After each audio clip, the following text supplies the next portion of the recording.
Okay, good morning and welcome to Voice of Creators. Today we have a special guest, not from the IT industry, he's from the architecture industry, very famous architect, and they have operations in two countries, India and UK. They also do projects in other countries as well. But today we will speak to them and then understand their journey. And today's guest is Mr. Parvez Alam, and he runs synthesis architects in both India as well as UK. They have won multiple awards, and some of the great projects that they had done are like Kochi, some work in Kochi Airport, the Toto's Fine Dine Italian restaurant in London, Bombay Talkies restaurant in France, and so on. So let's get more information from him. Um, Welcome, Parvez. So good to see you on this program. And why don't you give a little bit more background about yourself, about your journey? How did it all start?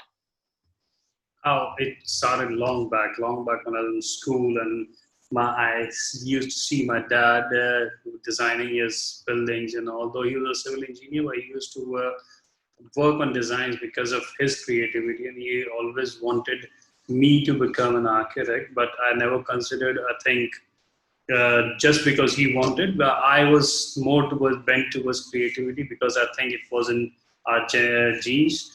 And so my options, what I thought was either fashion designing or product design or maybe architecture. But by the time I was about to close my school and while I was about to choose my field, I think I developed my interest in architecture, interior design, everything. I was a creative buildings, making buildings with it is not totally a art and creative thing. It has got a lot of technicality also. So it's basically keeping technicality and art all together. Hmm. Okay. Now, um, when you got interested in creativity, it's obviously a little bit different from what your father or some other people may be doing. So when you decide to start that, like, I'm going to be an architect, I'm going to start my own company. Did you get all the support? Were there doubters? How was that beginning? Actually, yes. I finished my architecture, I think, my bachelor's in 2004. And so after that, I worked for a couple of years and I started in 2006. I started first my company. Then maybe it was too early, though I was doing good, but there were other aspirations as well. I thought that I must do more towards my studies and research. So I went to Glasgow University for my master's, and post that, I worked for a little while in UK, came back to India. I worked for one of the top architects here. Then I started my own company. But when this second time when I resumed my company, I think that was the right time. I had the right experience, I had the right connections, I had the right pool of my professional acquaintances like consultants and everybody. So all together match up with a good time to start a company. So by the time we knew that how to run a practice, how to bring in the work, and we had enough acquaintances in the industry so that work started pouring in. We already had our interest and actually style of working, and people knew about my style of working. So the people who knew about my style of working and they liked it, they themselves contacted me for the work. That's how all this started. Okay.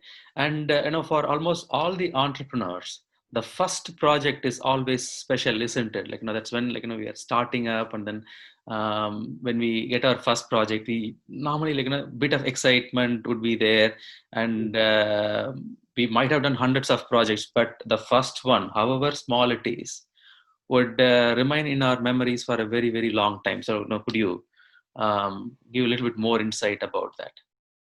Yeah, no, no. Actually, first project. Actually, there are many projects which I really like, and yeah, exactly. First project is always here. You could recall and always remember in your life with whatever you have done. But there are not only first project, but there are a couple of projects that those who are close to my heart, and I think we have achieved what we perceive. Because to achieve what you have already perceived is not too easy, because there are a lot of other stakeholders in the project, those who have their requirements. Considering if it is a commercial project, there's ROI. If there's another kind of project, there are other certain criteria and classification and the parameters which restrict the design to change and from the real perception and mold towards what it actually should be. Maybe because the form follows function, that's the thing. And we started with something, but there's one project like we designed a building for India Goals, that is one of the biggest developers in India. They are also doing developments in UK and London. We designed one of their building. That building was Enigma Clubhouse. That is one of my good project which I really like. This is basically a strat project, totally abstract building. I love that project. Hmm.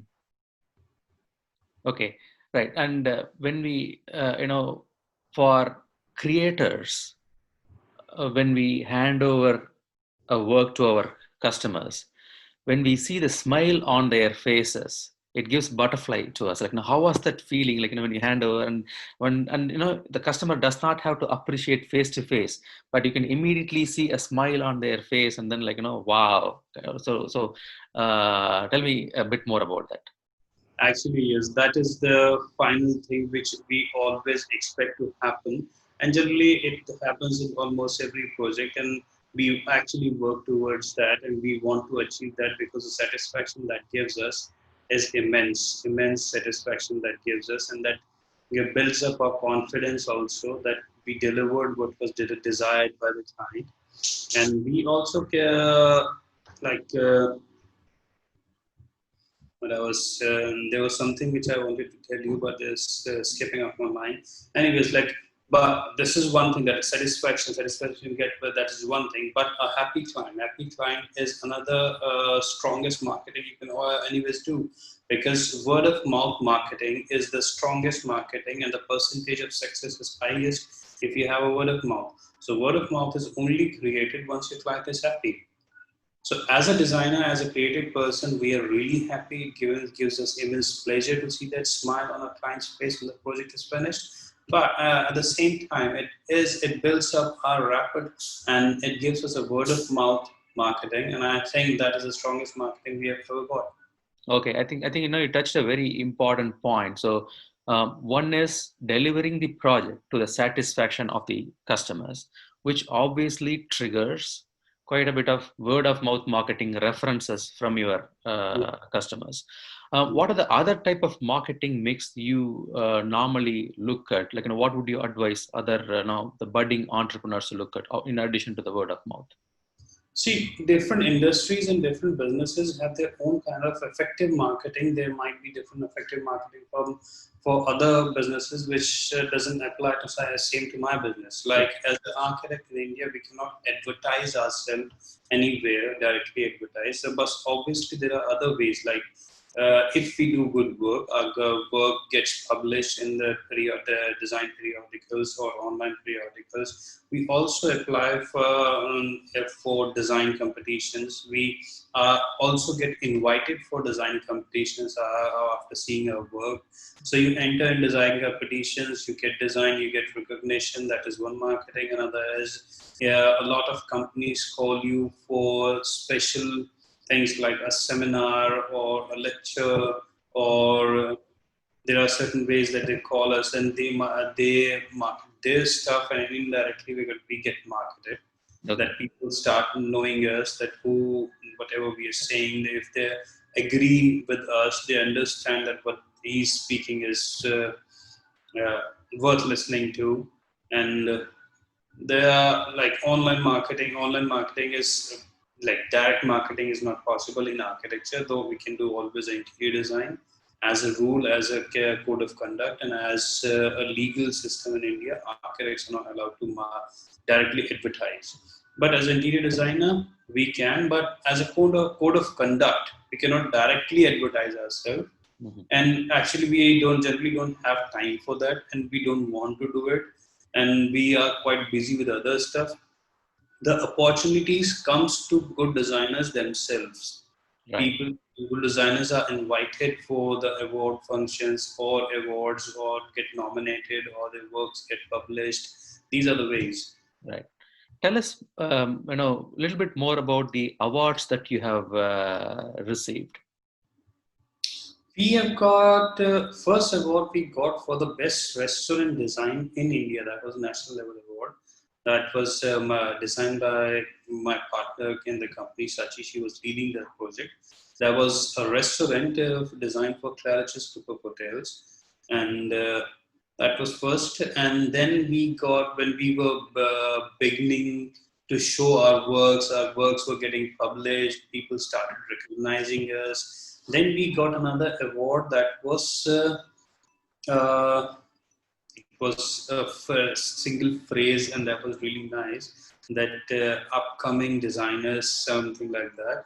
So exactly phrase I could not So recall, the but there was emerging design professionals. exactly, exactly. Emerging design professionals. I think it was in 2016 or 17. Then Right. we got our award from the Times Group. It was Times award and reality award in which architects and designers were also part of it. So we got an award in 2018 which says a trend-setting designers in the field of architecture and interior design. Okay, that is wonderful to hear. In addition to the entrepreneurs getting butterflies when we hand over the project, other one obviously is the recognition. So that would be helpful. I want to understand a little bit more about the challenges that you face, because you run companies in two different time zones, like 4.5 hours, 5 hours away. So when does your work start, and what time do you normally go to bed?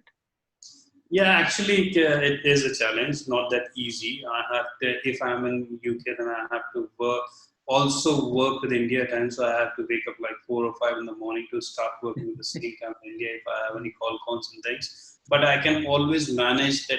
I start a little later and I fix my call cons and meetings post that. But I generally start receiving calls in the morning from India time. So I have to wake up early. I start early, then for the UK time, I have to work. Fortunately, UK we don't work too late, so we work till 5 or 6. So my day is little longer, but in between I take longer breaks so that I can work on something else, so I can manage myself also. And generally, when I was working in only one country, I used to take care of fitness as well. But the transition when I moved on to country, that was a transition when we were trying to basically remotely handle one of the office where we are physically not there.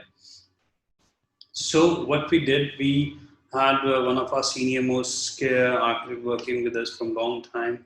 We made him as a country head, and he was taking most of our responsibility. We have to earlier there were many things in the office of normal operation which was taken care by me. We appointed extra people to take care of that, basically offloading my responsibilities, and things are not sticking because of my absence. So Right. things are still moving, and there's somebody to take care of that. So major responsibility was offloaded to country head. Other responsibilities were given to new people in the team, those who can take care of that work. So my basically my time was distributed in different segments and taken care by somebody else. So that's how I try to manage my time. Yeah. So what you are highlighting here is, it is important to have systems and processes in place to, Exactly. and it should not be person dependent. So, things would go on like a well-oiled machine.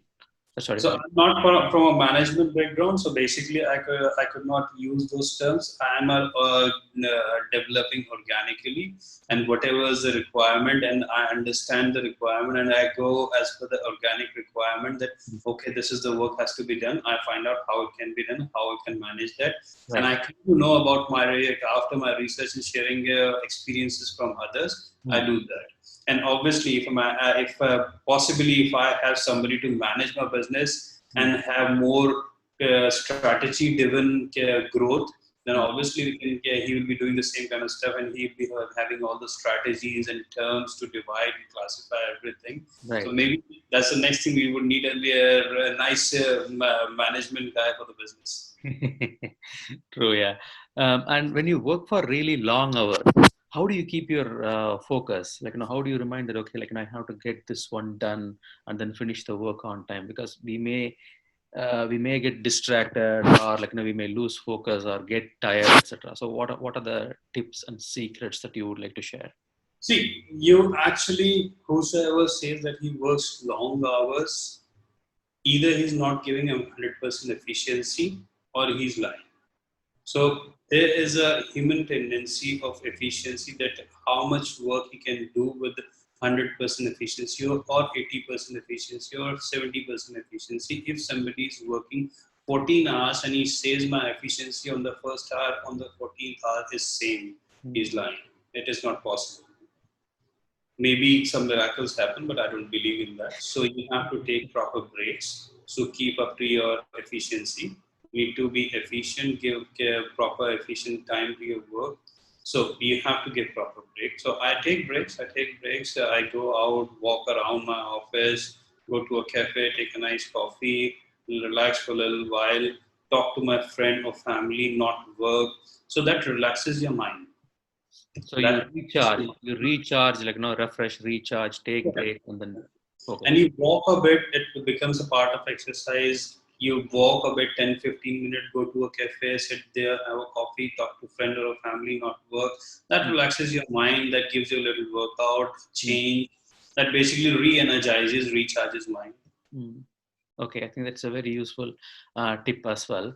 Now, um, you know, as entrepreneurs, we might have faced some challenge or another Hmm. in our life.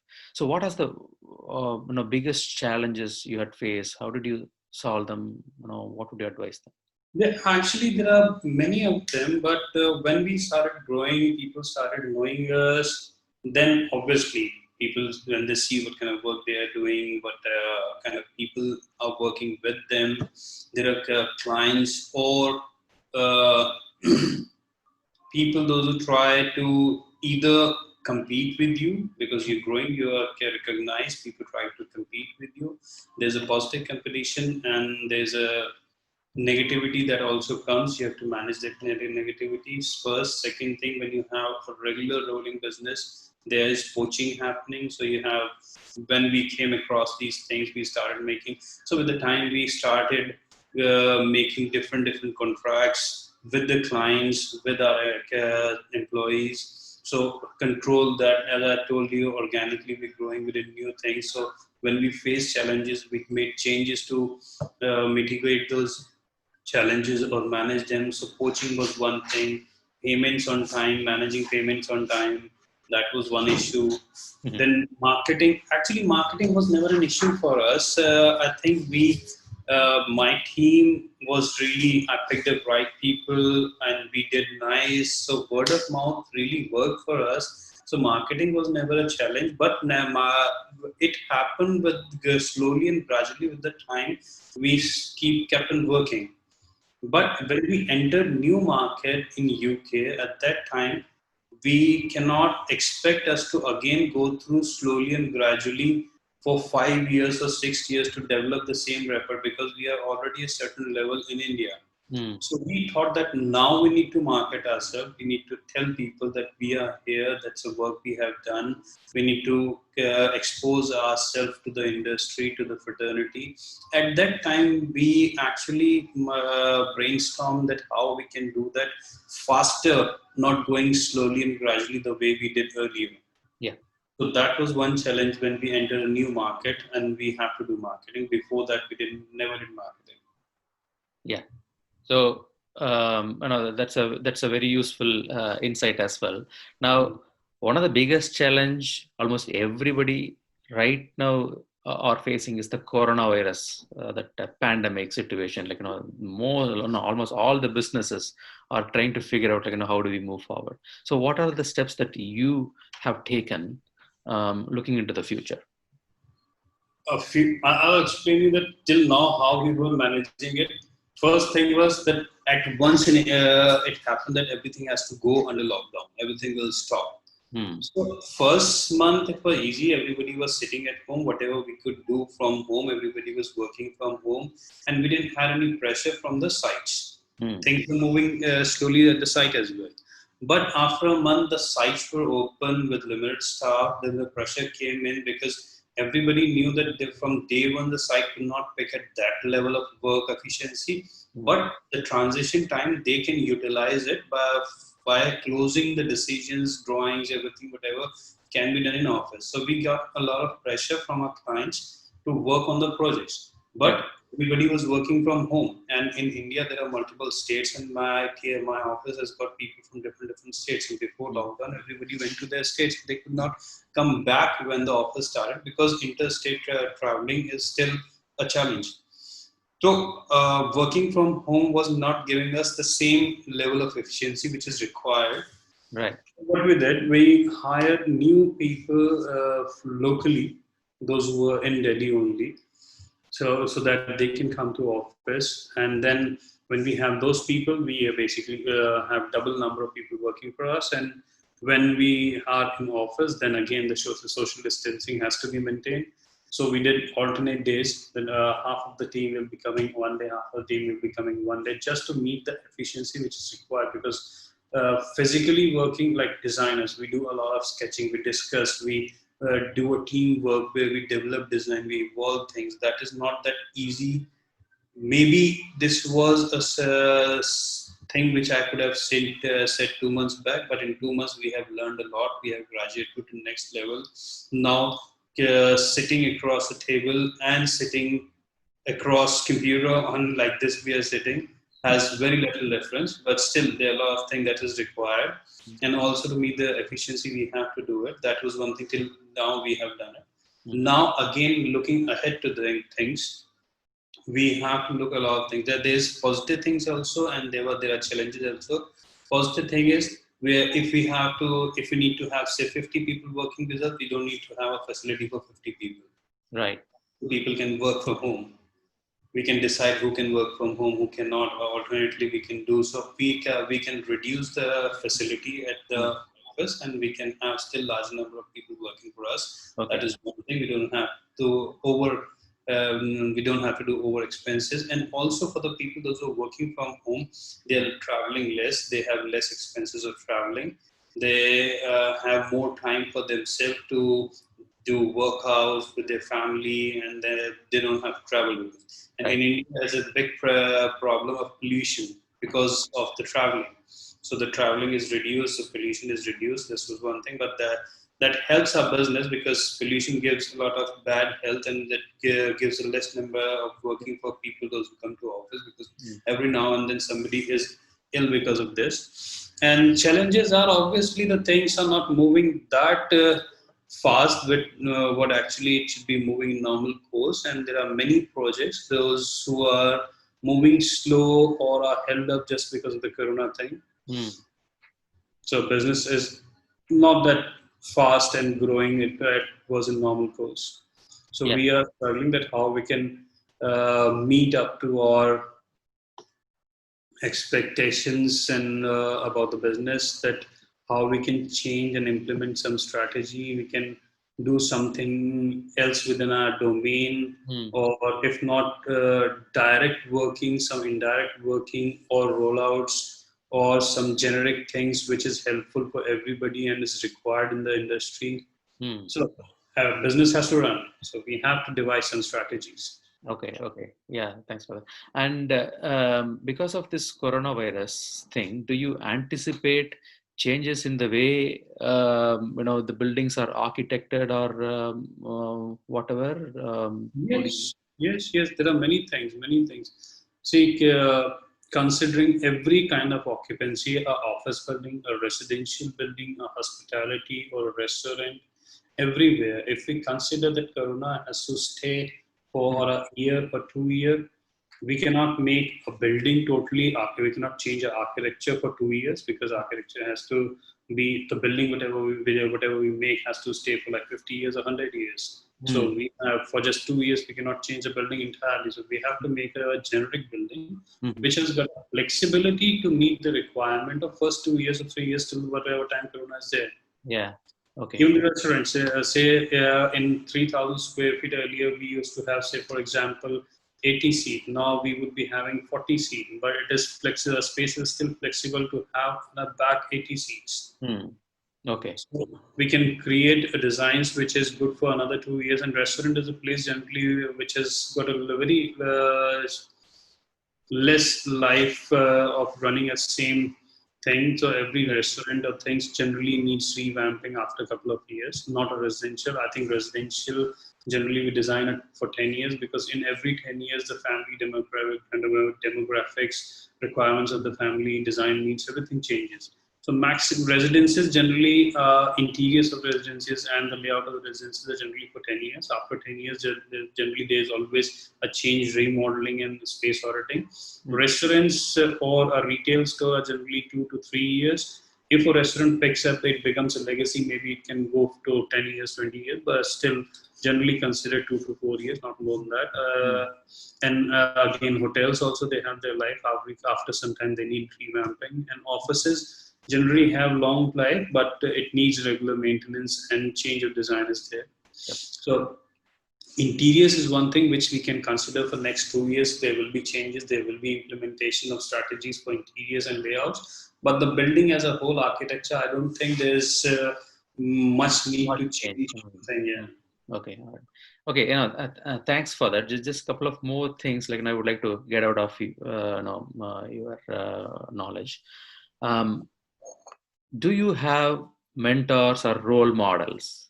Like, would you like to share some information around that? See, I would say more of a role model or a person which I look forward to is my dad. The way he has grown and he keeps on working all the time. He is more than I think 65 now. Mhm. He should be retired, but he's not retired. He always keeps working till now. Also, he's working. He is not dependent on anything or anybody. He is still working. He always says that I will be keep working always. And he has worked. Actually, he has worked, and he has come long way in his life from Hmm. where he has come. I've seen. I only consider that the basically the percentage he has grown from, from where he has come, and he brought all my siblings and my brothers sisters to which level. If I could achieve only that much, my life is successful. It's a good way of putting it.